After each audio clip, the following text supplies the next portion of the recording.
Good morning, ladies and gentlemen. Welcome to the first day of KISIP 2024, Konferensi Ilmu Sosial and Ilmu Politik, Safeguarding Democracy, Multifaceted Response to Election Disinformation. Please allow me to introduce myself.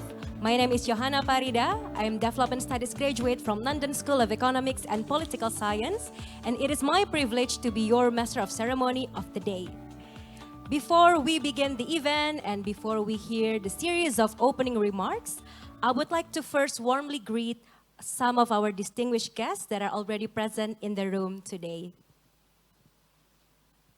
First of all, I would like to warmly greet High Excellency Nezar Patria, Vice Minister of Communication and Informatics of Republic of Indonesia. Welcome, Your Excellency. Next, I would like to welcome Ibu Shafiah Muhibat, Deputy Executive Director for Research, CSIS Indonesia. Welcome, Ibu Shafiah. I would like to welcome Ibu Medellina Henditio, Deputy Executive Director for Operations, CSIS Indonesia. Welcome, Ibu Medellina. I would like to welcome Ibu Syarifah, Expert Staff for Regulation to the Minister of Education, Culture, Research and Technology. Welcome, Ibu Syarifah. I would like to welcome Ibu Reni Rinjani Pratiwi from KPU Indonesia. Welcome, Ibu Reni. And last but not least, I would like to welcome Ibu Anita Wahid from Public Virtue Research Institute. Welcome, Ibu Anita, and welcome to all the invited guests and media partners who came to KISIP 2024. Ladies and gentlemen, in less than a month, Indonesia will undergo a pivotal political transition with the simultaneous 2024 elections.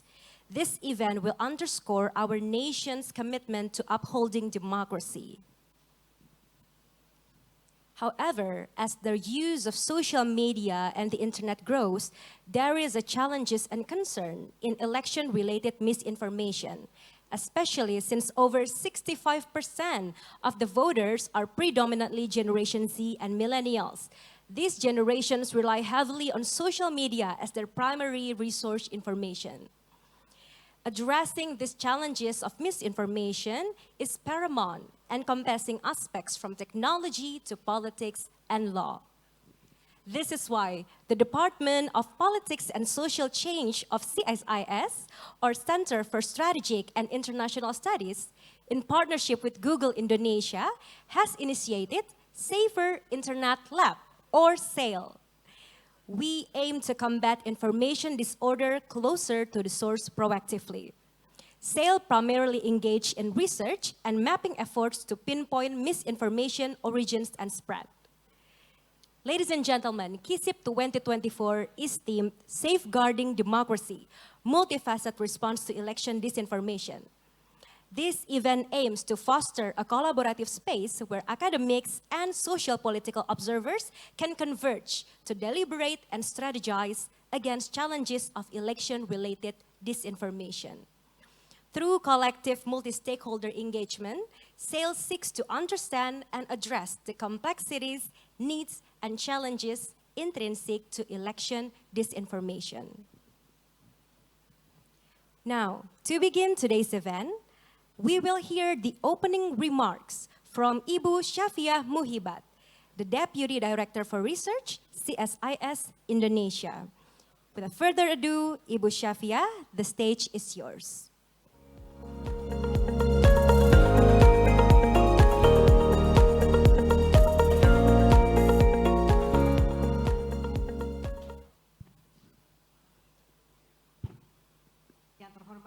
Bapak Nezar Patria, atau Bu Syarifah, distinguished speakers, guests, ladies and gentlemen, it is my honor this morning to welcome you to the 2024 Conference of Social and Political Sciences, or we call it KISIP 2024. With the theme this year, Safeguarding Democracy, Multifaceted Responses to Election Disinformation. This year marks the third iteration of KISIP. This was a conference spearheaded and initiated by CSIS through our Department of Politics and Social Change. So 3 years ago, when we designed this conference, we aimed at providing a space for discussion, addressing topics timely and relevant to our democratic, social, and political realities.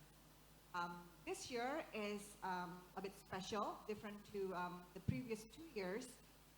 It is led by, we call it Safer Internet Lab, or SAIL, which is a collaboration project between CSIS Department of Politics and Social Change with Google Indonesia. So this year, we focus specifically on exploring ways to safeguard democracy amidst challenges posed by the threat of election disinformation. I think it's a very timely topic for this year. So indeed, 2024 is a critical election year with 49% of the world's population and 64 countries participating. So Indonesia is only one of 64 countries holding election this year in 2024. There is increasing role of social media as a major information source, yet also as a breeding ground for disinformation. If you look at last year, 2023, from January to December, it was verified a total of 645 election-related hoaxes. Disinformation campaigns thrive in the seasons of political debate in the public sphere. Survey conducted by SAIL, the SAIL project, only 8.1% of the public is aware that disinformation campaigns are inorganic, strategic, and organized. Disinformation campaigns, or some call it the buzzer industry, have become quite a lucrative covert business model backed by political and economic interest. So, we view this, the SAIL project, and I think CSIS is keen on pursuing this topic of research. This is a threat to democracy. That's a basic argument of it. Again, our survey in September 2023 found that the belief in disinformation has negative impacts on democracy and elections. It decreases trust in election integrity by 18.54%. Decreases trust in election management bodies, and it's correlated with the decrease of public support towards democracy. So I think, our main premise is that, safeguarding democracy requires collaborative efforts involving all stakeholders, government, technological platforms, academia, civil society organizations, and the media to combat disinformation through contextually relevant and sustainable efforts. So, these efforts, I think, is impactful and relevant. Yet there is still an urgent need for thorough evaluation and improved effectiveness in the initiatives taken in order to reach our broad and diverse audience. So that's what CSIS is doing. That's why we have this SAIL project, and that's why we're holding the KISIP conference with this theme today. Again, back to the SAIL survey last year, it found that 45.4% of the public do not independently verify information, which I think is a very concerning number. 81.4% have never visited fact-checking websites, and only 3.3% have used reporting mechanisms provided by platforms, and only 3.3% have attended information literacy programs. So again, the findings of the survey created a big concern for us, especially heading into the election this year. So with this conference, I think the big aim the big objective that we want to achieve is that we would like to emphasize the critical role of research and extensive academic discussions for achieving greater insight, sharing of experiences, and building knowledge for the purpose of developing well-informed and sustainable solutions. So, for this conference, specifically on behalf of CSIS, I would like to, express our heartfelt gratitude for the tremendous effort and contributions for our esteemed panelists. So thank you so much for the speakers who have agreed to come and share your insights and knowledge with all of us here. It is with great pleasure that we announce that the collection of 14 outstanding papers for KISIP 2024 has been collected. We look forward to enriching discussions that will unfold as we delve into these insightful works. In closing, let us all utilize this platform today and tomorrow as a collaborative space to deliberate and strategize. Let us remain steadfast in our commitment to safeguarding democracy through ensuring information integrity. I wish you all a very fruitful and successful discussion for the next 2 days. Thank you again to all the speakers who have come and share your insights with us, and thank you for all of you who have allowed your time to come and join us this morning. So on behalf of CSIS, again, thank you so much for being here, and I wish you the best for the next 2 days. Thank you. Thank you very much, Ibu Shafiah, for your remarks. Now, ladies and gentlemen, for our next trigger speech, I would like to welcome to the stage Ibu Nur Syarifah, the expert staff for regulation to the Minister of Education, Culture, Research and Technology. Ibu Nur, the stage is yours.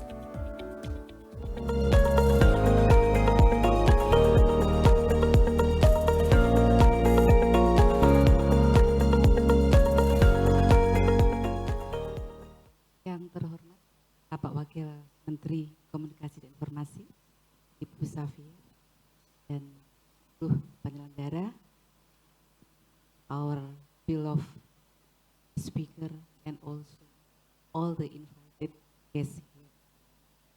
Ladies and gentlemen, very good morning.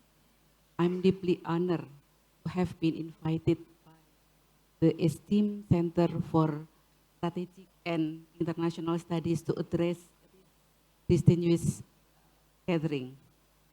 The KISIP Konferensi Ilmu Sosial and Ilmu Politik KISIP 2024. I think that your tireless effort in illuminating undercurrent within our society, especially those tied to intricate web of politics, have always been admirable. Before us today is a significant theme, the future of multidisciplinary studies for internet governance in Indonesia, an issue of great importance not only our nation, but also to the world at large. As we know, we are living in an era characterized by unrelenting growth of the internet and digital technologies. Ladies and gentlemen, in less than a month, Indonesia will host the world's third largest democracy event, the 2024 general election on February 14. This general election stands a vital pillar in our democracy, which granting freedom for eligible citizens to choose both president, vice president, and also legislative member as well. The General Election Commission revealed that the eligible voter in 2024 general election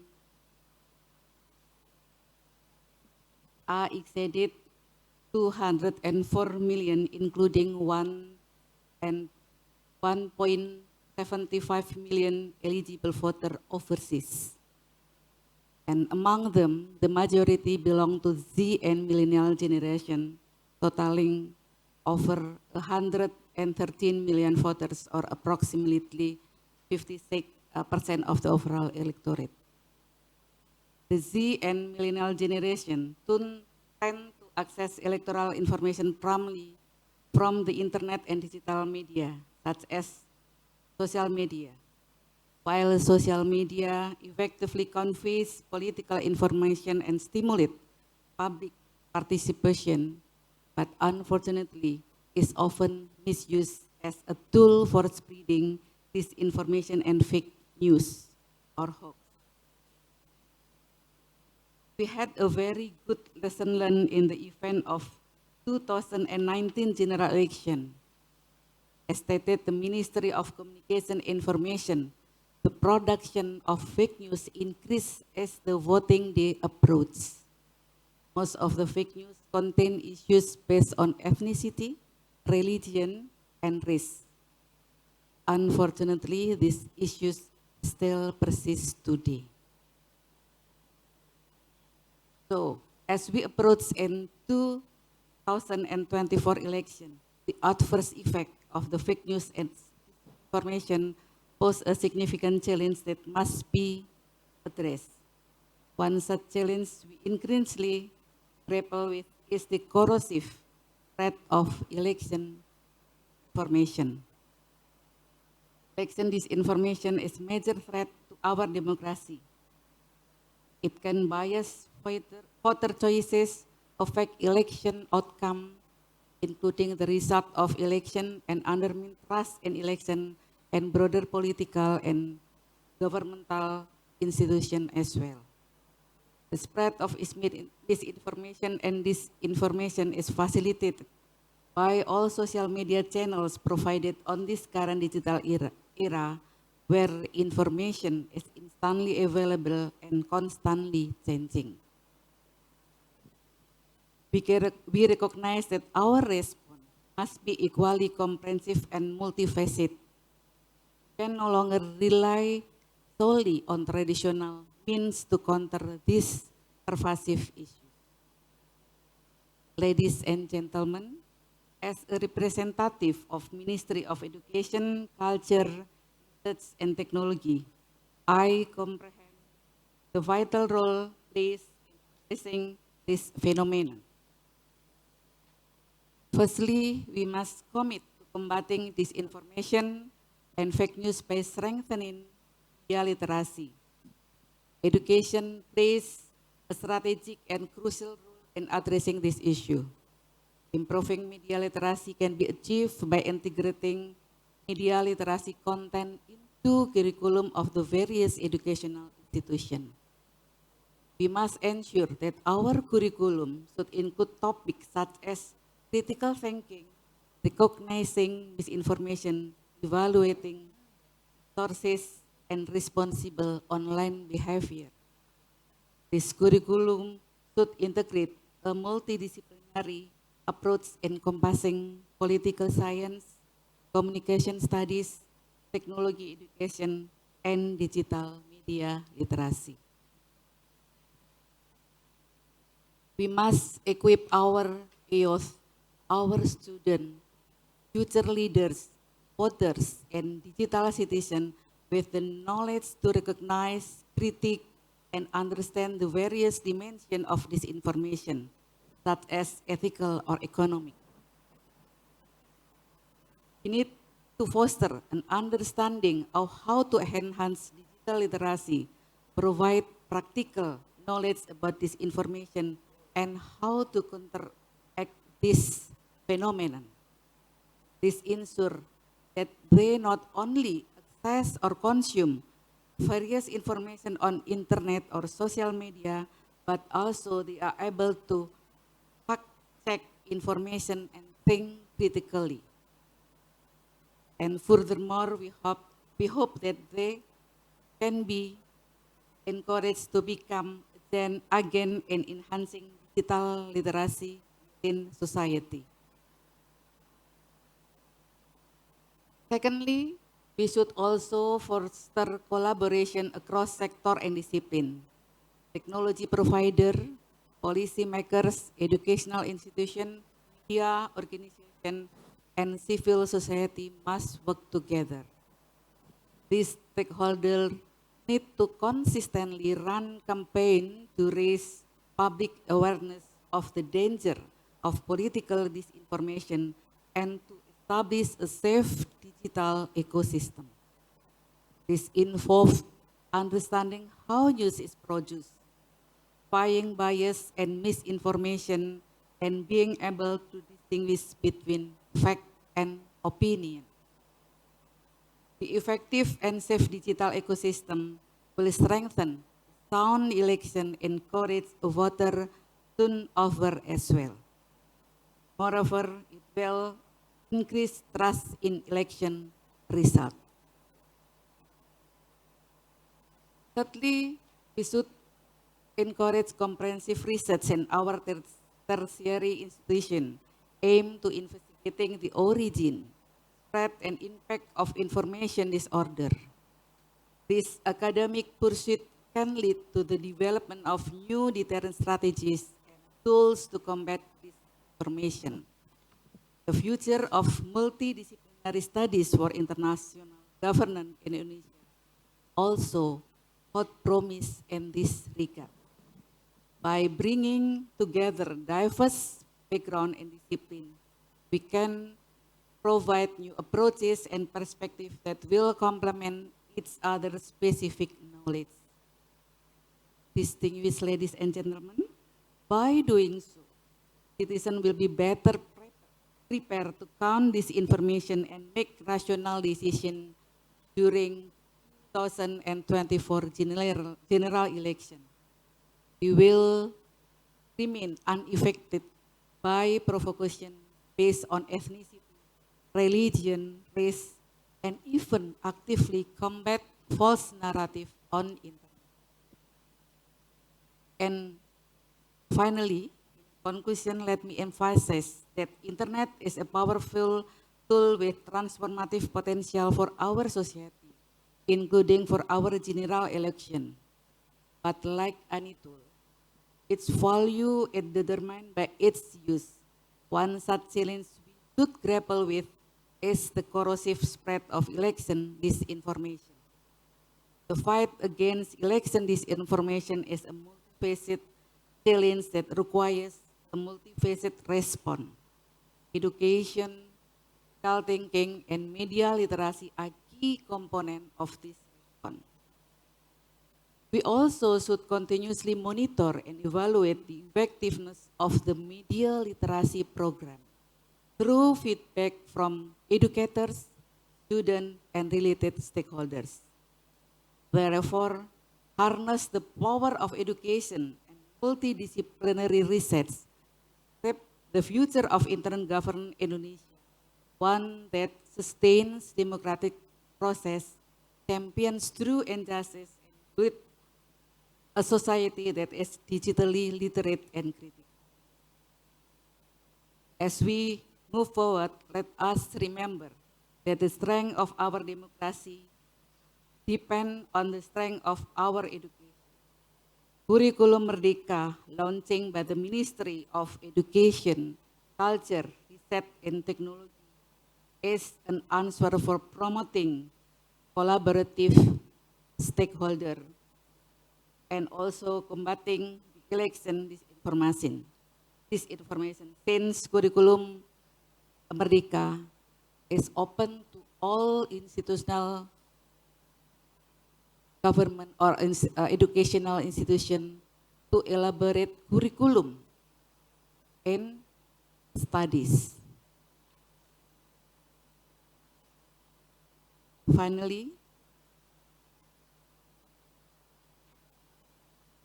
let us keep the joys of election, even with the varying choices, but we still can engage in constructive dialogue for the betterment of Indonesian democracy. Thank you. Thank you, Ibu Nur, for the trigger speech.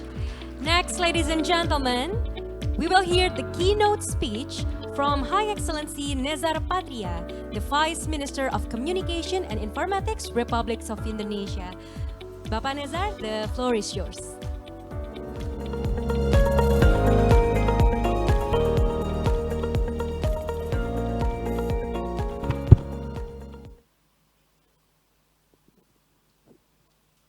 Assalamualaikum warahmatullahi wabarakatuh. Salam, Om Swastiastu, Namo Buddhaya. Good morning. Miss Guest, Deputy Executive Director for Research of CSIS Indonesia, Mr. Shafiah Muhibat. Deputy Executive Director for Operation, CSIS Indonesia, Mrs. Medalina Henditio. Expert staff to the Minister of Education, Culture, Research, and Technology, Syarifah.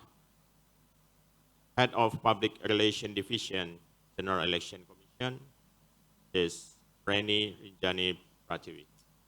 Ladies and gentlemen, as we are all aware, information disorder comes with many types and contents. For instance, the first type is malinformation, a misinformation based on false information with not intended to inflict harm. The second one is disinformation that was deliberation false information. On the opposite, the spread of false information is intended to inflict harm to specific targets. Using information based on reality of malinformation. A disinformation narrative is developed through this process entails three main phases. First, the creation of the message. This process is then followed by production, which is stage of when the message is formulated into a media product. The last phase is distribution.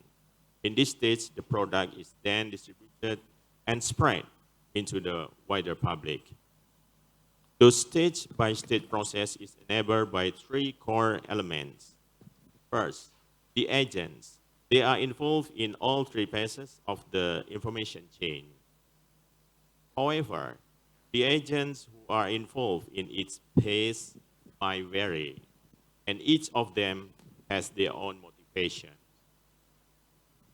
Second element is the message itself, which can be communicated in person, via text, such as newspaper, and audio-visual format. Lastly, the interpreter. It is important to highlight that the audience who consume this information are rarely passive. They interpret the message based on their socio-political and cultural background. With the increasing of use of information technology, information disorder becomes a global issue. Recent findings shows that 62% of internet users have seen information disorder in social media or online media. This issue becomes much more critical. The election is around the corner, especially in Indonesia. Citizens, with 87% of its citizens, believe disinformation has impacted politics in their country. Ladies and gentlemen, with the upcoming election in Indonesia, let's talk about the patterns on disinformation about the election. In the 2019 elections, a noticeable trend emerged, showcasing a rise of hoax related to election issues. The total number of identified hoax issues between 2018 to 2019 reached 714 issues. In comparison, over the past year, from January 2023 to January 2024, there were 204 reported hoax issues related to the election. So, yes, despite this year's statistics seems to indicate the lower figure compared to the last election period, it might be possible this politically related hoax number increases, especially since this number does not comprehensively capture the entire dynamics of the 2024 election that is still ongoing. Our findings also showed that the misleading topics can range from the one that attack the state's official government bodies, such as KPU, to the one that attack specific prominent public figures, such as Mr. President Joko Widodo. Hoax can be presented with different styles. In some cases, the hoax presented images or videos from years ago with unmatched descriptions to hurt public trust in state institutions. For example, there were hoax images of 3 KTP and NPWP with the same face photo claim belong a Chinese citizen for the 2024 elections, which appear to be images taken from other cybercrime issues in 2017. Ladies and gentlemen, as the threat of information disorder is prevalent around us, the Ministry of Communication and Informatics continues to strive to keep the digital space healthy through the layers of activities. At the upstream level, we attempt to improve people's digital literacy, especially to those is to improve the public's capacity to digest any information critically, including through the National Movement for Digital Literacy, or Gerakan Nasional Literasi. At the midstream level, we take steps to prevent the spread of hoaxes through fact-checking process such as moderating content and taking down hoax content together with digital platforms. This aims to ensure the spread of factual information while cutting off the flow of hoaxes. Finally, at the downstream level, we play an active role in supporting law enforcement by the Indonesian National Police by providing data and information.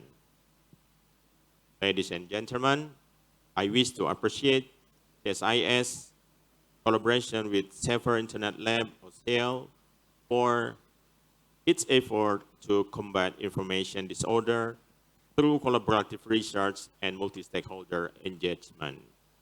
This is such an important initiative, especially when the election is approaching. We need to invite as many stakeholders as possible to embark on this joint effort. To ensure we will have a peaceful and successful general election 2024. Let's work together to create a peaceful general election. Thank you. Wassalamualaikum warahmatullahi wabarakatuh.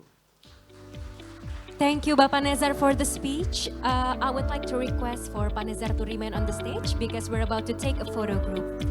Now I invite to join us on the stage Ibu Shafiah Muhibat, Ibu Nur Syarifah, Ibu Medelina Henditio, Ibu Clara Juwono, Bapak Arya Fernandez, Ibu Reni Rinjani Pratiwi, Ibu Anita Wahid, dan Bapak Belsazar Krisetia.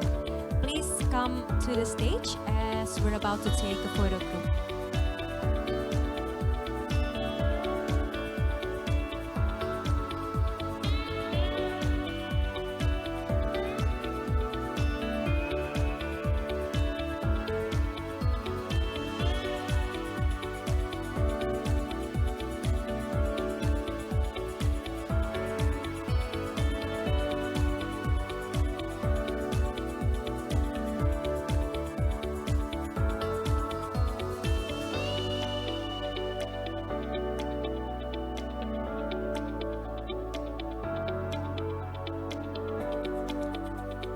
All right, thank you very much, ladies and gentlemen. Please give the rounds of applause for our opening speakers of the day.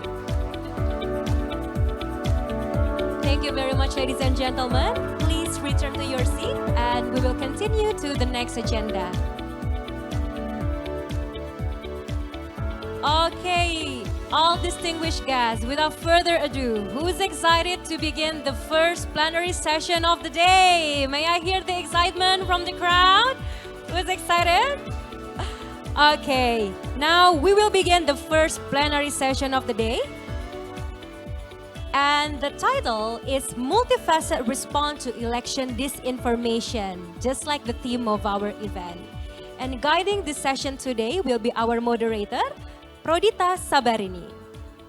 She is currently a media executive, editor, and public communication trainer, and the founding editor of The Conversation Indonesia. Hi, Miss Prodita Sabarini.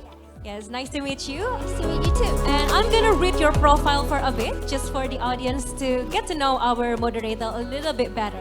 Thank you. So, Ms. Prodita Sabarini is the CEO and publisher of The Conversation Indonesia, which launched in 2017, right? Yeah, and Conversation Indonesia is an evidence-driven, not-for-profit media that provides fact-based and research-based information from the academics to the general public. But you will hear more from the source just right after this. Before we begin, and before I pass the mic to the moderator, I would like to remind the audience that there will be a Q&A session at the end of the discussion. So please hold your question until the end. And then after the discussion is over, the moderator will call upon the audience and then you can raise your hand. And when the moderator calls upon you, please introduce your name, your affiliation, and keep your question short and straightforward. All right, without further ado, I will pass the mic to Ms. Prodita. The stage is yours. Thank you so much. Hello, good morning, everyone. Can everyone hear my voice well? Okay, thank you. I'm very, very excited to be moderating this first plenary session with distinguished speakers. And I would like to invite the distinguished speakers to come to the stage with me. We will have Mbak Anita Wahid from the Public Virtue Institute. You can choose wherever. This is an interesting setting here, but let's go with it. We also have Mas Noory Okthariza.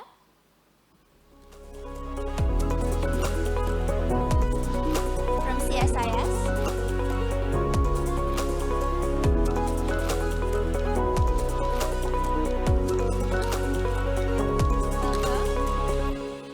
And also we have Ibu Reni Rinjani Pratiwi from the Election Commission.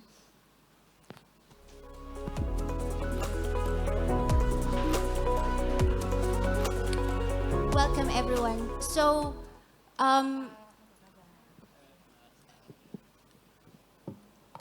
we just listened to very important speeches before by Ibu Nur Syarifah, Ibu Shafiah, and also Pak Nezar Patria. And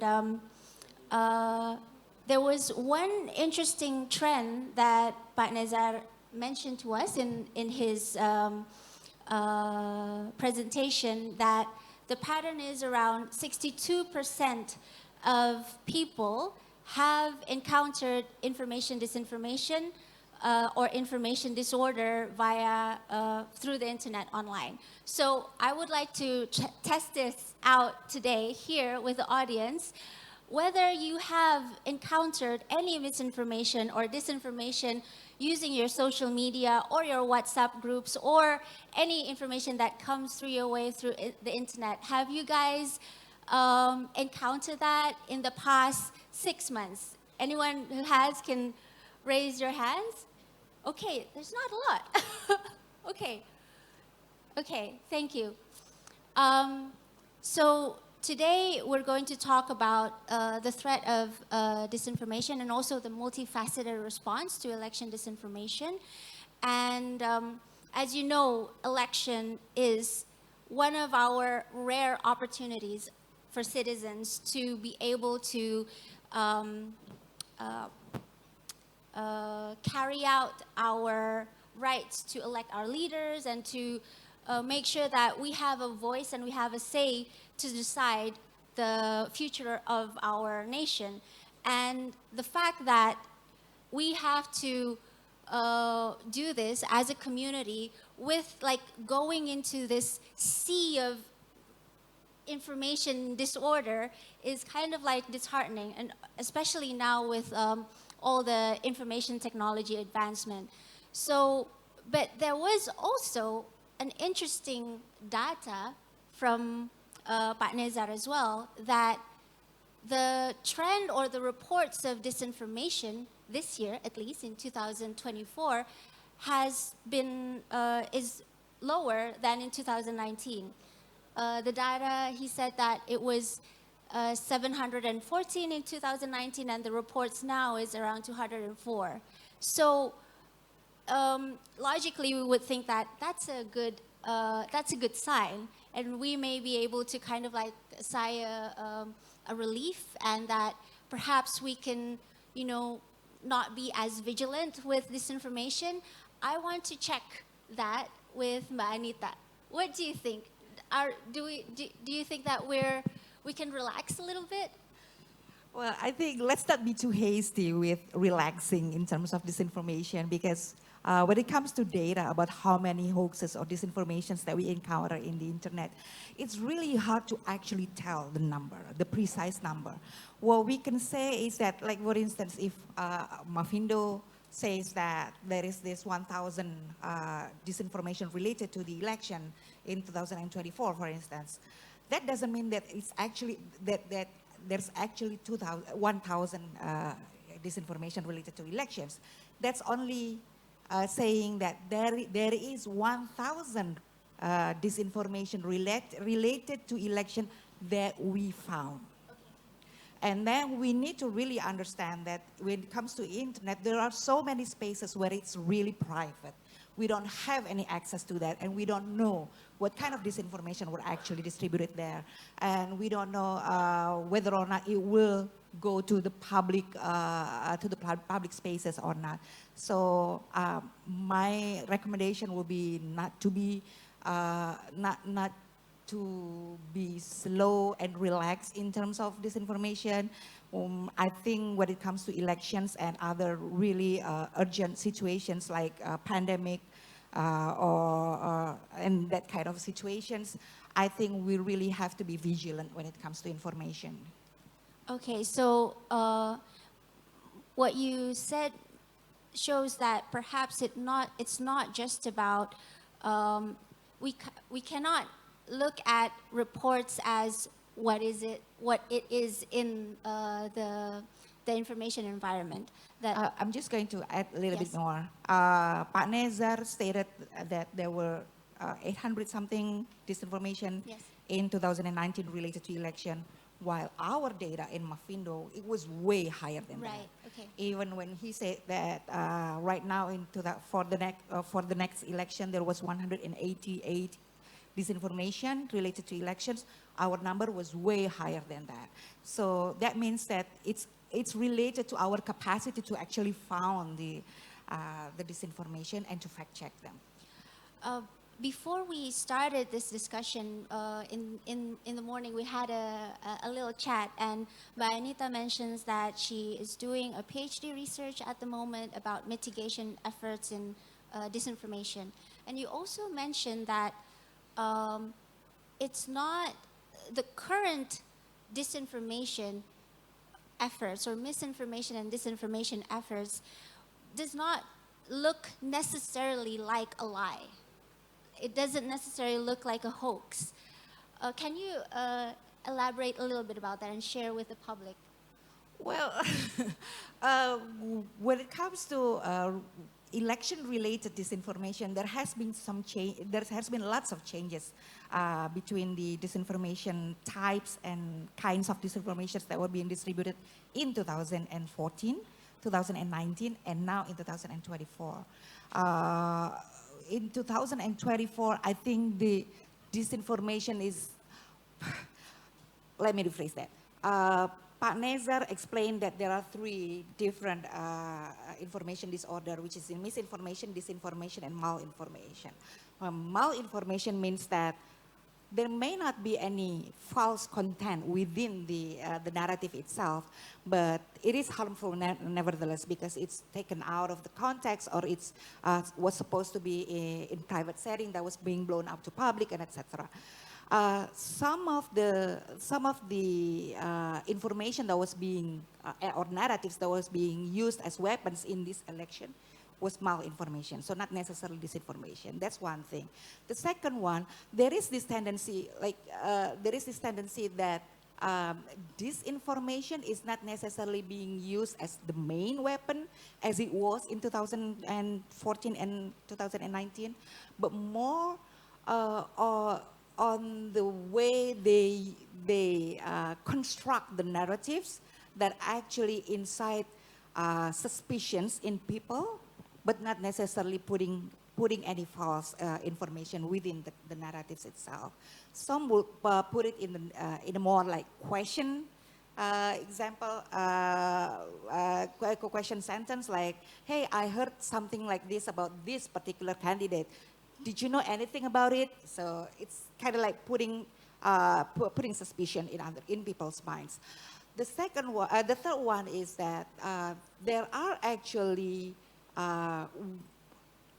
other ways that not necessarily use this information to get people to actually get out of understanding the real or the valid information, which is through whitewashing, for instance, or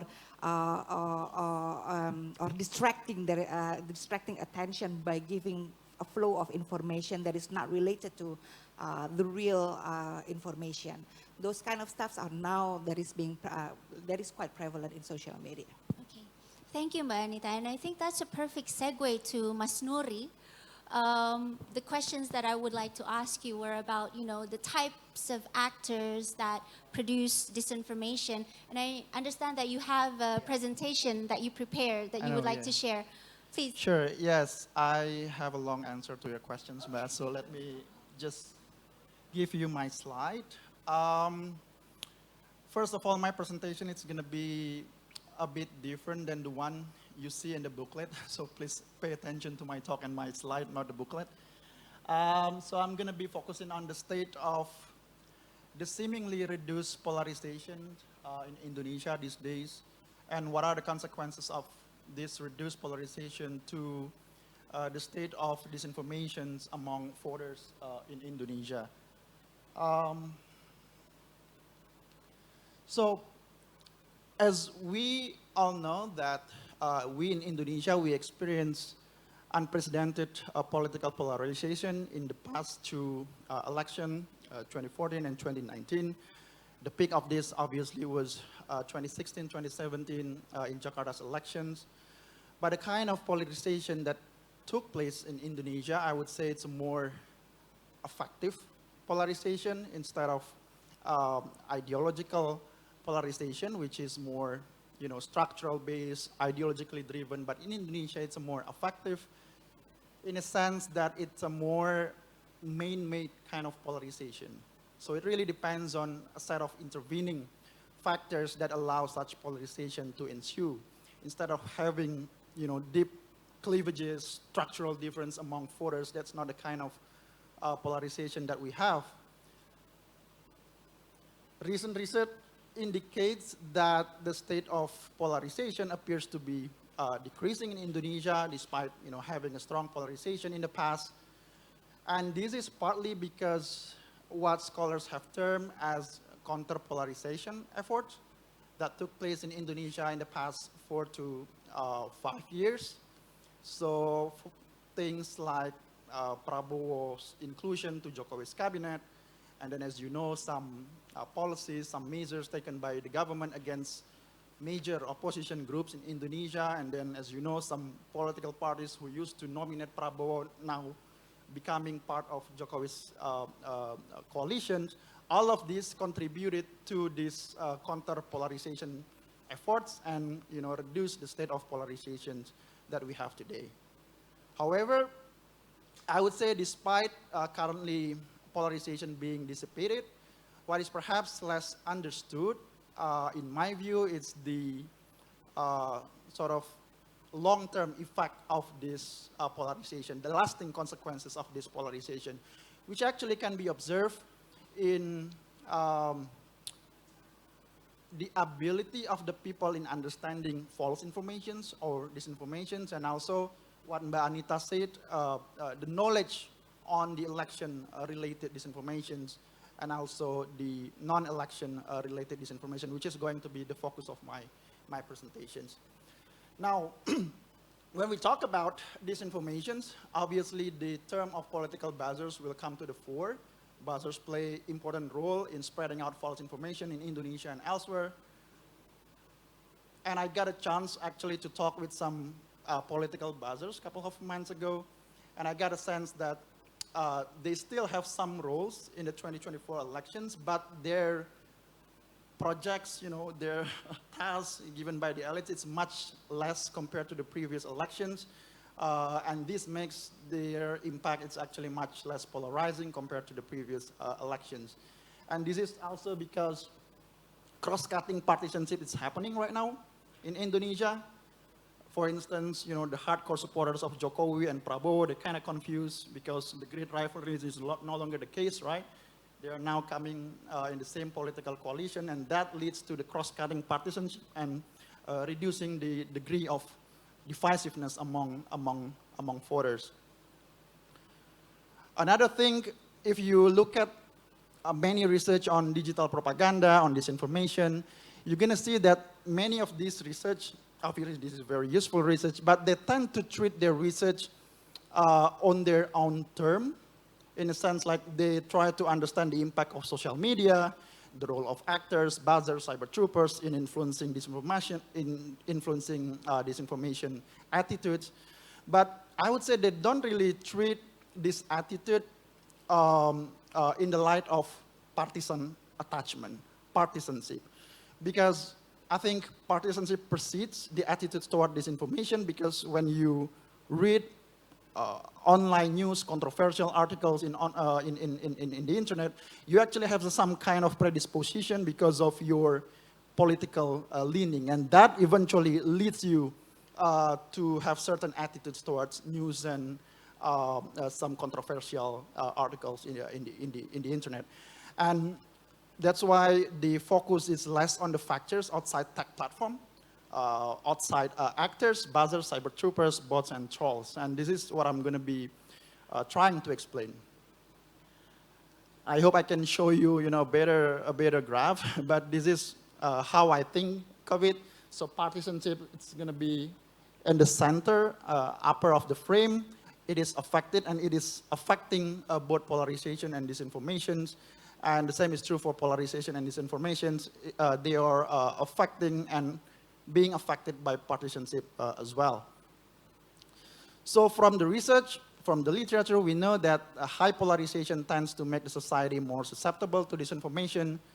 But polarization itself primarily stems from an overgrowth of partisan identity. And we also have to acknowledge that certain degree of partisanship is normal and even desirable for democracy to work effectively. So some degree of partisanship is good for party system. It's good for having a good linkage between voters and the parties. But once you have an abrupt change of this stable partisan attachment, that could be dangerous because it can lead to heightened tensions and a polarized public. And this is exactly what happened in the last two elections. This is exactly what happened in Jakarta's election as well. And for our case, this could also affecting, voters' susceptibility towards false information. So my talk trying to explain the variations of people's level of awareness towards this disinformation or false informations. So you have a partisanship in mind, but this partisanship is mediated through a number of factors. Number one, it's conspiracy belief. Many of us have some sort of, maybe the word conspiracy, it's too strong, but we have some tendency to have some predisposition towards news, the way we process information, and this is what I call an elementary stage of information processing.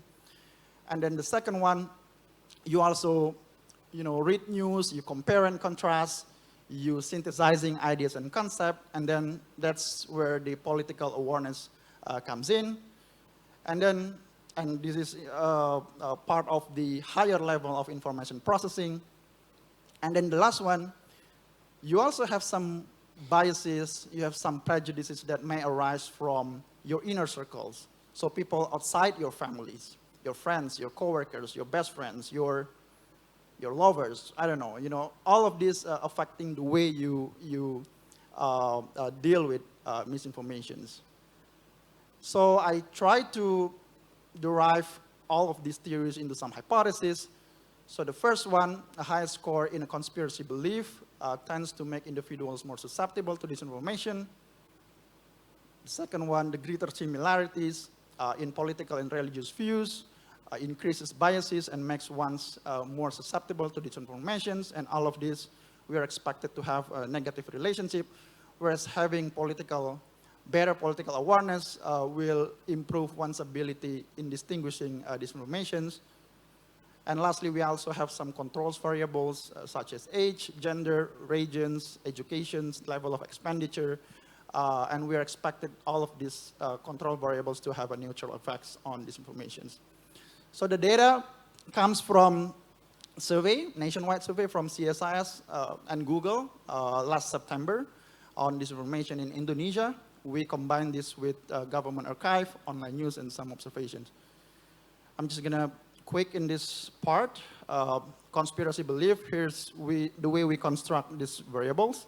So we give them the respondents card to self-report their responses based on all of these questions in ordinal scale. And we also ask them about their closest friends.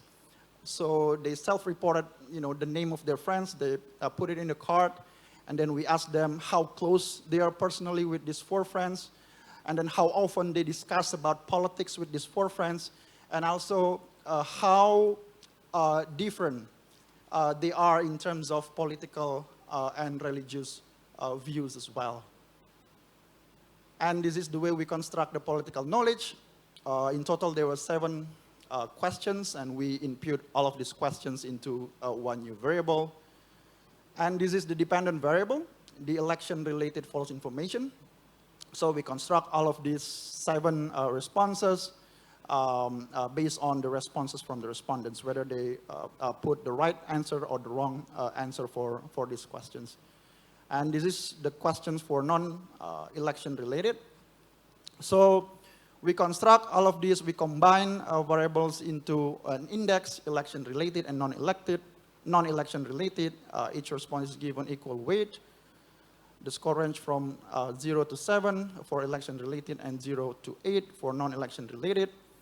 And the same strategy is used for independent variables. And all 3 main independent variables are not related to each other, so you can think of it conceptually and empirically as different. Political awareness, it's different than conspiracy belief. And conspiracy belief is different than proximity with friends, so we don't have multi-coloniality to do some statistical analysis. So here's the findings.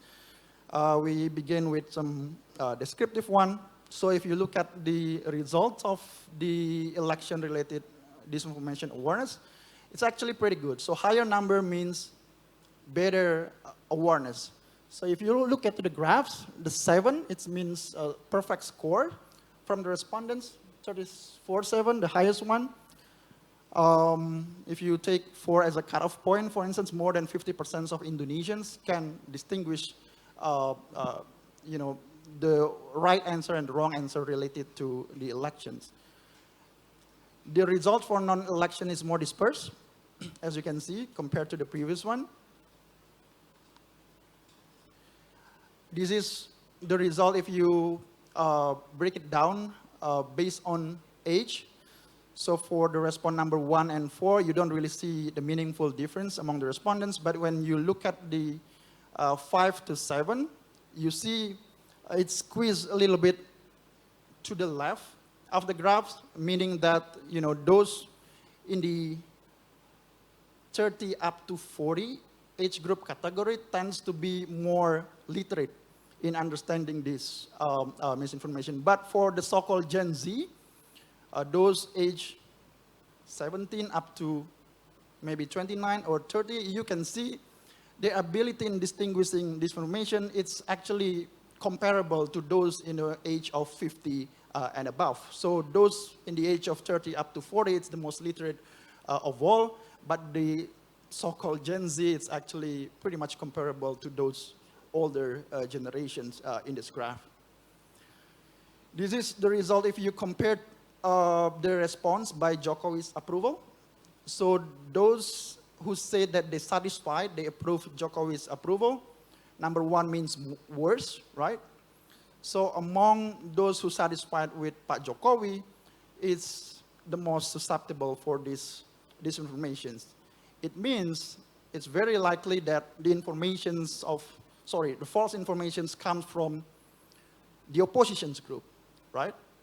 And it's being responded like this by those who said satisfied with Pak Jokowi. This is the result if you break it down into provinces. So the overall score is for all provinces in Indonesia, it's only 0.4, right? And only 11 out of 34 provinces reach the cutoff point of 0.5, which is quite low, actually. And then the top 10 of these lowest scores are provinces outside Java. Okay, so the top 3, Kalimantan Selatan, and then Sulawesi Tenggara, and Jambi. This is the susceptibility of disinformation by gender. So as you can see here, the lowest score for men is the highest one, whereas for women it's in the 5 category. So at least you can say that men tends to be more susceptible compared to women. And also if you compare the 7 group here between men and women tends to be higher than men in general, meaning that again, men tends to be more susceptible for false information on average compared to women. This is the main regression result. It's a bit hard to see, but I can show you the plot to make it easier to interpret. So we have 3 main expected hypotheses, 3 main theories that we test. So red dots mean statistically significant, and we test that for both election-related and non-election-related. As you can see here, political literacy marginally increase your awareness on false information, but having less difference in terms of social and political religious views, or having more similarities in terms of political views, religious views, will make you more susceptible towards false information. But in terms of the effect size, conspiracy mentality is larger, right? Compared to this. And the same, or almost the same results can be seen for non-elections related information. But the effect size for this difference in social, political, and religious views is disappear in this second graph, meaning that having similarities on political and religious views applies only in the issues of elections, but not in the non-elections views. This is the interpretations of the odds ratio. So 1 unit increase in political awareness results in 2% higher likelihood of better distinguishing disinformations on election-related issues, but for non-election-related, it's only 1%. An increase in 1 unit of conspiracy belief leads to 9% decrease of odds in the ability to recognize false information in the election context, and 7% decrease for non-election related contexts. Mas Noory, I'm so sorry. Can I just interrupt a little bit so that I can understand this better? So if you can go back, this one. Mm-hmm. So there's political literacy, conspiracy mentality, and community, right? Can one person have all that? For example, one person have some level of political awareness, but also in that same person have a conspiracy mentality. Is that how you see this, or a political aware person would not have a conspiracy mentality? Right. So again, this data, this graph comes from nationwide survey. So we do the survey to all representative population in Indonesia. That allows us to make some generalization towards the behavior and attitudes of people. So when we say that political literacy tends to increase the awareness, it means in general, on average, for samples for all populations in Indonesia, not individuals. Yes, I understand that. Yeah. But does the research can show that, say, it doesn't mean that when you are politically aware, you do not have a conspiracy mentality. That's true. That's true. Yeah, because we put that all of them in the model, so you can make such a claim. So, can I continue a little bit? Yes. Okay. Sorry. So this is the effect size. So as you see, the conspiracy belief tend to have a stronger effect size compared to political literacy. And then greater similarities in political and religious views seem to reduce the odds by 8% in election-related situation. However, this effect doesn't hold in non-election context. This implies that similarities in political and religious views are only significant in relation to election issues. So this is the result when you put all control variables. So we put age, education, sex, expenditure, and whether or not the respondents are in Java or non-Java. So as you can see, the results tend to hold for all of these three theories: political literacy, and then conspiracy belief, as well as the proximities with friends, meaning that it remains statistically significant, and it's not because of the random chance. It's just there.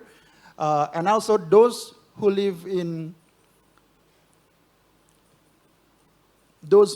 Java tend to be more susceptible for this false information compared to those in non-Java. This is the result for non-election related. So all hypotheses confirm. Political awareness and conspiracy belief influence a person's susceptibility to false information. The highest coefficient is conspiracy mentality. It suggests that the issues of disinformation in Indonesia is perhaps more of a cultural matter rather than a cognitive one. The role of culture, traditional values, the role of community leaders, it still runs deep and influences the way people perceive controversial informations. And then the second one, the effect of political knowledge, is actually not as significant as people might expect. It's only marginally increases person's ability to distinguish disinformation by the maximum 2%. And then the similarities in political and religious view tend to reinforce partisanship only on the issues of electoral context, but in non-electoral context, the effect of this similarity disappears. It means that at least for Indonesians, we are more likely to be more comfortable getting along with those in their in-group only. Only 11 provinces reach at least 50% cutoff, whereas 23 provinces were well below this point. Being in Java increased exposure to false information by 40% compared to those living outside Java, and this indicating the targeting interventions of disinformation should be focused in Java. And then 6, the Gen Y, those in the age 30 up to 40, are the most literate regarding disinformation. And contrary to popular belief, the digital literacy of Gen Z is roughly equivalent to that of Gen X and the so-called baby boomers. And then lastly, those who are satisfied with Pak Jokowi's performance, they are among the most susceptible to disinformation, suggesting that the spreaders of false information are more likely to come from opposition group. That's pretty much of it. I'm happy to answer questions and comments. Thank you, Mas Noory. Okay, thank you. Please give an applause for Mas Noory and his very insightful research. I would like to give the floor and time to Ibu Reni, who also has prepared a presentation. Yes. Thank you, Kak Prodita.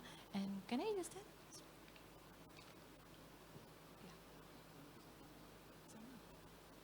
Can I use this one as well? Yes. Yes. Okay. So thank you, Kak Prodita, and distinguished ladies and gentlemen. I believe that most of the citizen and most of the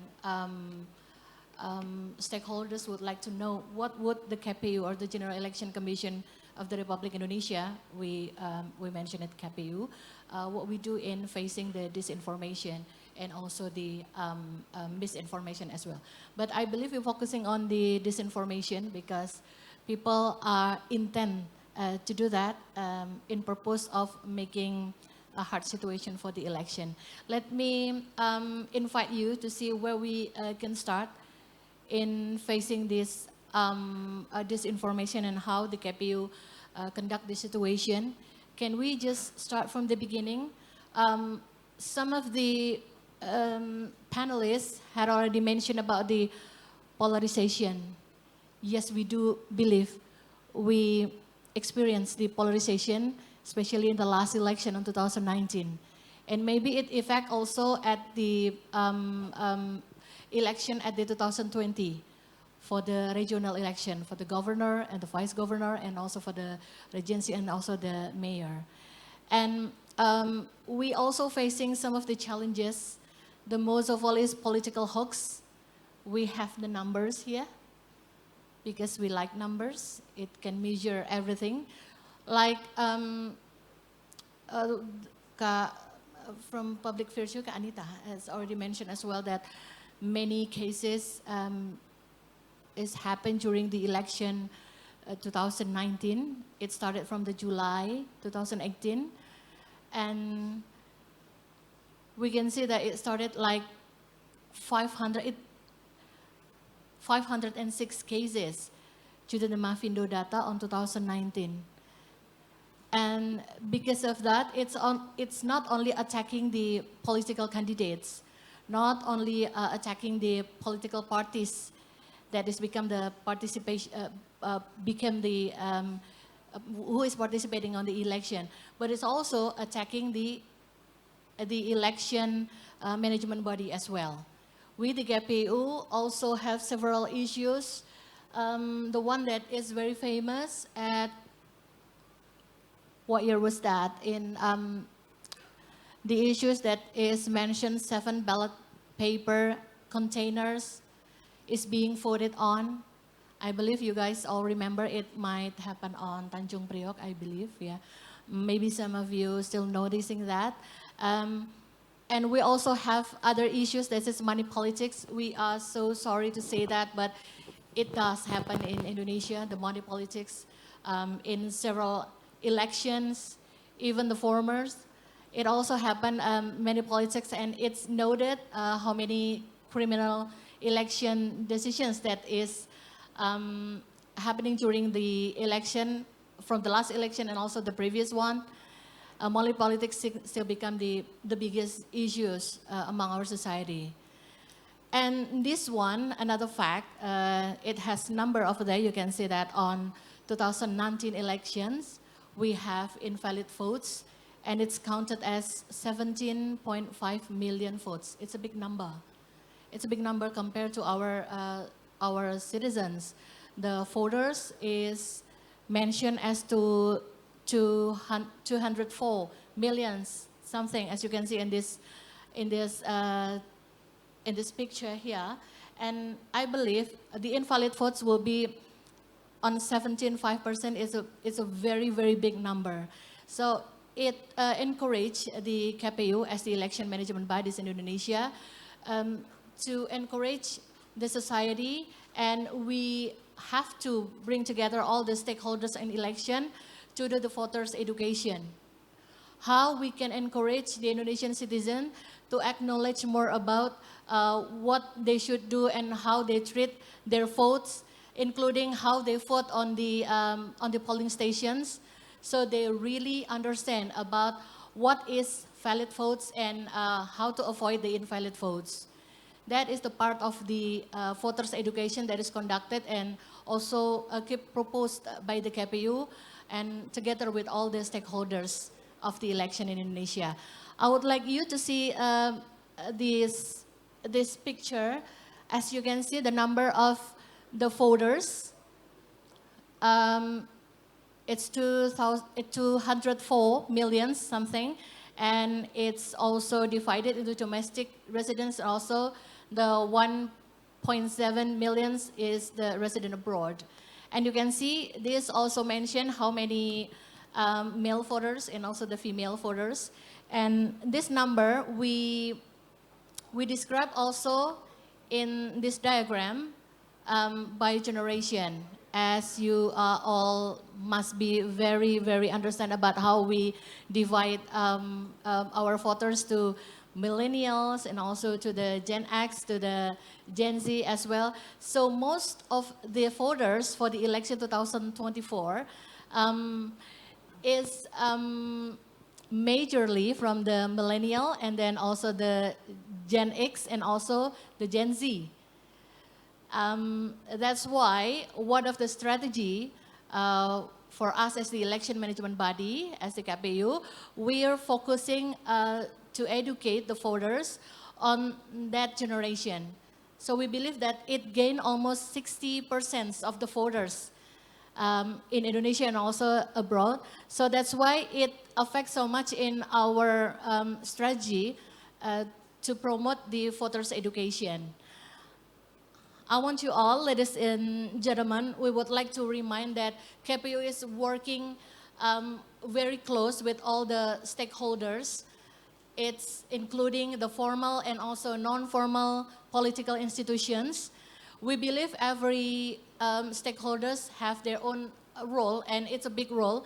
The efforts of promoting voters' education is not only the task of the election management bodies as well, but also every stakeholders could make a big role in encouraging the voters' education.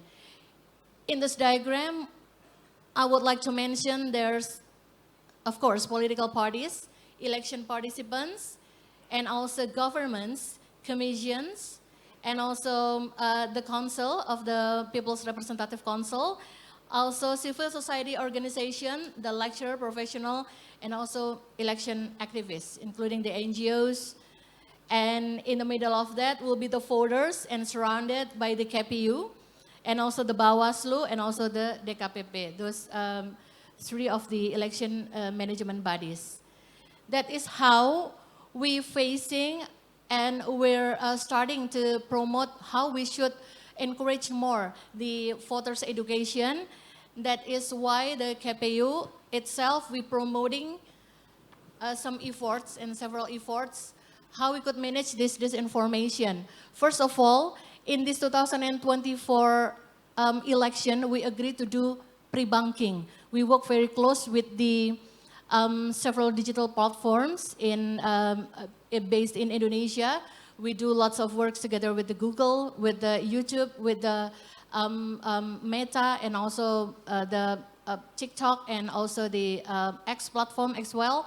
We do lots of information dissemination, and it really try to reach the young voters. The one that we mentioned on the groups that is gaining almost the 60%, the millennial, Gen X, and also the Gen Z. Those are generation that is very related and very close to the social media lives.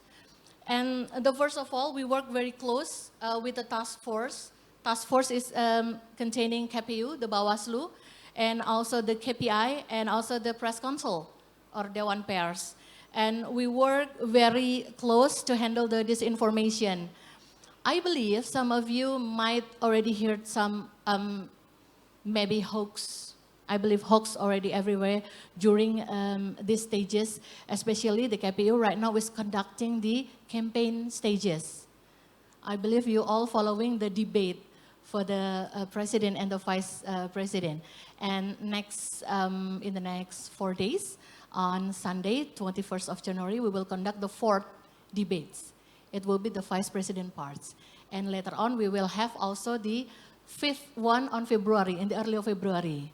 And I believe all of you are some of the parts of the society that is waiting what will happen after the debate. The debate itself is already become the central of our attention, all the nation, everywhere. But what happened after the debates is also interesting. That is where or how those one we call the political hoax is started after the debate. Lots of sites saying this and also saying that, and also, you know, it starts from that. But we are very happy that we believe our society, Indonesian people, especially the voters and the young voters, they're getting acknowledged, and they're getting very, very encouraged to understand that all the information must come from the right source. We also encourage that people in the society should try to find out the real resource, the real source of the information from the real source. Like in this matter, we're talking about the election information, so you should try to find out where the source from the KPU. We have all of our social medias platform. We have our official website, and also we're promoting one of the website that is particularly made for the information of the election stages. You can know all of the information. I'm sorry, of the, Sabarini. yes. I'm so sorry to interrupt you, but Yes. because our time is very limited, if you can maybe wrap up the presentation and we Okay. can have a little bit of chat afterwards. Yeah, sure. No problems. Thanks, Kak Prodita.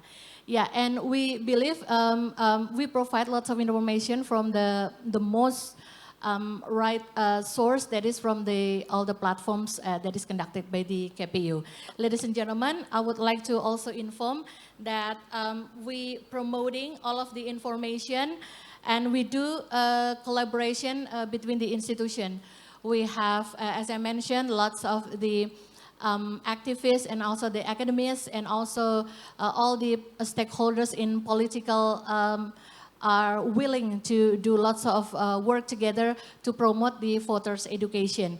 I would like to also mention that we have improvement on the digitalization, especially on the election stages. Part of the stages that we've been conducting since since June 2022, where we start the election stages, until later we facing the voting days on 14th of February 2024. We do lots of collaboration, and also we do lots of the digitalization stages that is it's promoting, and also it's encouraging people to involve on the stages, and they could also do they can also participate on the every stages of the election, like for the registration of the political party, the registration of the candidates of president, also vice president. In every stages, we're opening a large position of people to do the participation. I think that might become a small picture how KPU conducted the disinformation. Thank you. And it's a really tough job because as you showed that there's 204 million people voting on the 14th of February, and we have to vote a lot, like from the president and also the legislative and also the DPRD and DPD. So it's a lot of work for KPU to manage at the moment. I want to just I want to explore a little bit of Mas Noori's research, which is, it's very interesting, and it's kind of a little bit disheartening as well, actually, the conclusion that it's a lot to do, I mean, disinformation susceptibility has a lot to do with the cultural, our culture, you know, the belief in traditional values and all that. And also that political awareness, as you mentioned, it doesn't really change much in terms of that disinformation susceptibility. I'm not going to ask you. I want to ask Anita actually, because you're also doing research about mitigation efforts, right, in disinformation, and this finding from CSIS. Do you have any thoughts or maybe insight also from your research about maybe what kind of intervention efforts that can be developed to address the findings of Mas Noory? Wait, I think this one is all. Okay, so I have a lot of questions about the research as well that I'd like to ask Mas Noory, but I think, yeah, I completely agree about how polarization is really impacting, have longer term impact on voters. But I think when it comes to intervention, we really have to take a look at the grand picture of things. While the research was very interesting and give us lots of insights about what to do, but it focuses on the audience of information. While actually when it comes to disinformation, yes, we want to see how we can build the resilience of citizens against disinformation, but at the same time, we also need to take a look at what kind of environments actually diminish the resilience of citizens in especially in trying to discern information. I think that's also one of the things that is not being talked about quite a lot when it comes to disinformation. We tend to talk about what kind of narratives that was being produced, which camp is going in which direction with their narratives, who are the top buzzers of each candidates, you know, that kind of stuff. But we fail to take a look at what kind of environments actually increases the resilience of people towards against disinformation, and what kind of environments that actually diminishes the capacity of people. And some of the environment that the scholars have actually studied about is there are several things that limits the resilience of people.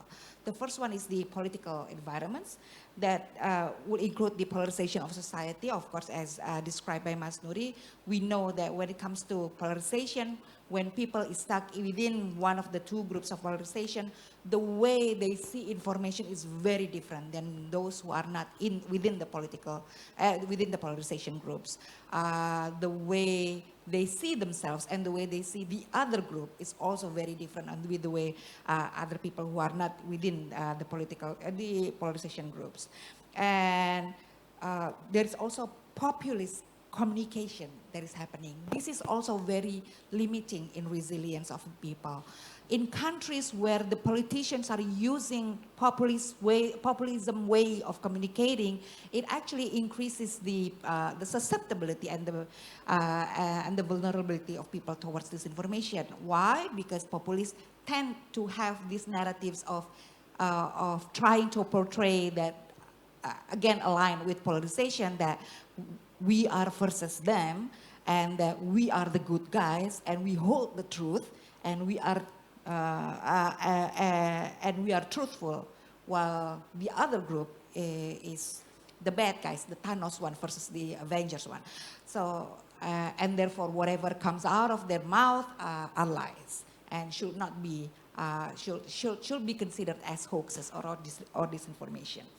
Those are the political environment that enables or limits enables disinformation and limits the resiliency of people.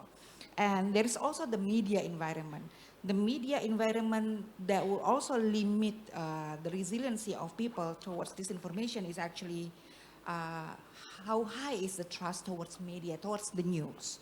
If they have high trust towards, especially independent media, then resiliency is higher.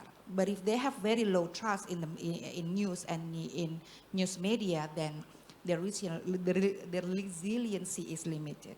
And then, is there any strong public service media that actually provides information? Because as we know that this information not only getting prevalent because people believe in those kind of stuff, but also, and in conspiracy and everything, but also because there is an absence of information. And if there is a weak public service media, then the resiliency of people is also limited. And the last one is the economic environment. Whether or not the country has large advertising market, so that people users, netizens as we call it, are propelled to actually make money out of it by creating false narratives or bombastic narratives, regardless of their religious or ideological affiliations, actually, just for the sake of money. And also how high is the social media user number, which of course when it comes to Indonesia, these economic environments are unavoidable. So if we want to talk about the intervention towards this information, especially in elections, we really need to talk not only about increasing the resiliency of people, but we also need to provide and start building on the environments that actually be able to support this kind of resiliency to flourish within the citizens. Thank you, Mbak Anita. And I'd like to, because you mentioned about media and independent media, I'd like to actually plug my media, the conversation, and which we actually do try to provide or improve the information environment and information ecosystem. As you mentioned, you know, the lack or the distrust against media, because they, you know, people cannot trust whether it's actually true or whether it's verified.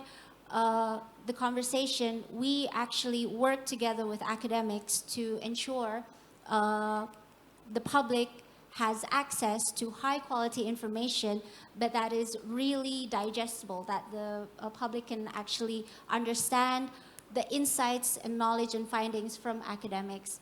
But again, you mentioned about the economic environment.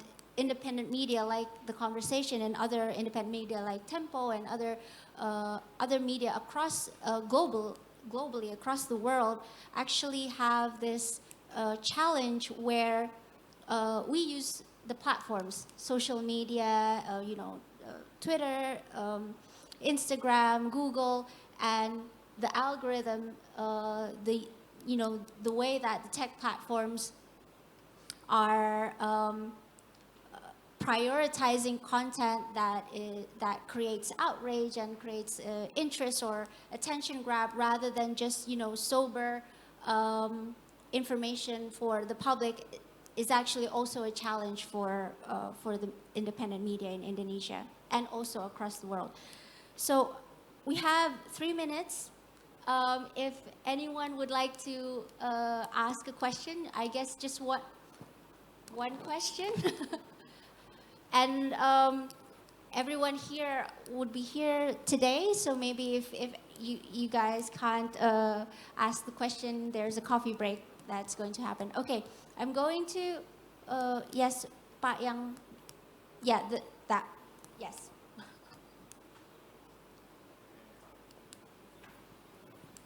Please state your name and be very brief, and also who you would like to ask the question to. Okay, good morning everyone. This question is actually for everyone in the panel.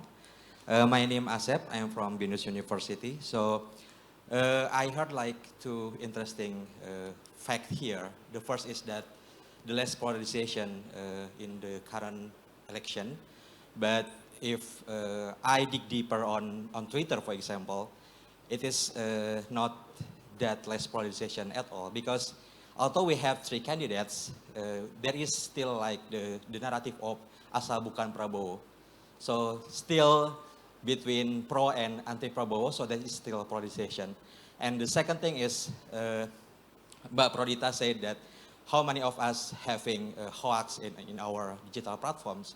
So my experience as a lecturer, for example, because I heavily use Twitter, I know the ABCD, and then when I ask my students, because they heavily use TikTok, they know different fact and information.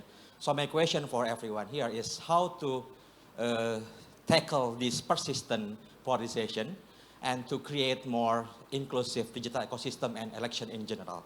Yeah, thank you. Thank you. I'm sorry, your name again, Pak? Asep. Mas Asep, okay. And that would be the one and only question, and after this we will wrap up, and maybe everyone, if you want to have more questions with the panelists, can, you know, accost them during coffee break. But Ya, Mas Noory dulu, silakan. Yeah, thank you, Mas. I think I agree. The polarization is not really completely disappear, but in terms of the divisiveness among social media platforms, I would say it really depends on the platform. Because I did a research on this, and on Twitter, the nature of the conversations would be more combative, right? But if you look at to the narrative in Facebook, it's more descriptive, it's more persuasive. But in Twitter, because the nature of the text, it's very short, and in order to get a retweet, get mentioned, you have to be, more controversial, more combative. But again, it really depends on the platform. If you look at in TikTok, it should be visually appealing, right? So it's not as combative as you found in Twitter. But again, I would say it's not completely disappear, but when you mentions about the polarization on social media, we have to pay attention on the platforms. So that's Okay, so pay attention to the platforms, because different platforms have different content that they push. Mbak Reni? Thank you, Kak Prodita. Kak Asep, thank you for the question, and how the KPU facing the situation that if we have several issues or several hashtag in any kind of social media platform, we will back to our aim. Our aim of the election management bodies is to encourage the participation of the voters. As we know, in Indonesia, voting is a right, not a mandatory. So we keep doing lots of efforts to keep people notice that on 14th of February 2024, they have to go to the polling station to vote. When people they get involved in several issues, like mentioned on the social media, it's almost become like let me picture our feeling yay, it means they will go to the polling station and they will vote. So it's almost like which candidates that you will vote.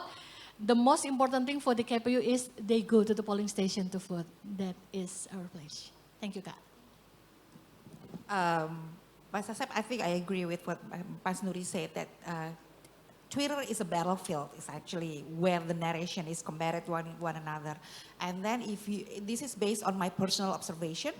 I still need a lot of empirical evidence to support this. I see that once a narration hits Twitter, we will wait in 2 or 3 days. It will jump platforms towards Facebook. But it used to be the same way with Instagram, but now I think there is this parallel timing between Twitter and Instagram. TikTok will be the last. Why? Because they have very specific market in Twitter where people need to be to see. Well, it needs to be converted into video and appealing and fun and etc. But I'm working quite a lot with TikTok. With TikTok since I am now sitting in the Safety Advisory Council of TikTok. We've seen how disinformation is relatively very, very little in TikTok. But we've seen that there has been some sort of whitewashing phase that has been happening, but it's not in TikTok. TikTok, it's kind of like already the end results of the whitewashing. I couldn't see where the whitewashing happened actually. I've been trying to find where has this been happening, but I couldn't find I couldn't pinpoint where the whitewashing is happening. But what I can see is that in TikTok, it's already clean and already the new narratives. And also, I think in TikTok, what is very, very interesting is that being Gen Z and Gen Y would being the main market of political persuasion, they don't like they don't like hatred messages, not like Twitter. They don't like messages that will make you hate other candidates. So it's not happening in TikTok at all. But based on that, they are very prone to narratives that would say that, oh, this candidate is very, very flashy, very, very accomplished. That would sometimes the narratives become overclaiming, and also disinformation in a way, or also malinformation perhaps in a way, but not necessarily trying to attack. That's why it's very different between Twitter and TikTok. And in Twitter, I think when you say that there is a polarization, I don't think that there is a polarization, because when it comes to polarization, there is only two groups that exist. Other groups, whether small or bigger, they don't exist. But in Twitter, we still see that there are so many other groups, even though they're very small or relatively irrelevant, but there are still other groups that exist and being acknowledged by the bigger groups. Okay, thank you. Thank you, Mbak Anita, Bu Reni, Mas Noory, Pak Asep for the question. And this is a really big challenge, I guess, in whether to tackle persistent polarization, whether to counter disinformation. It's something that, I mean, the finding from Mas Noory's research is, it gives a little bit of hint on what intervention can be taken, but it might take, it wouldn't change in like overnight, you know, to tackle disinformation susceptibility in Indonesia. But thank you very much for Mbak Anita, Bu Reni, dan Mas Noory for providing the very insightful discussion, and thank you for all the attendants here for listening and your active participation. I give the floor back to Johanna. Thank you, Ms. Prodita. Everyone give a round of applause to our first plenary session. Thank you very much, our moderator and all of the speakers.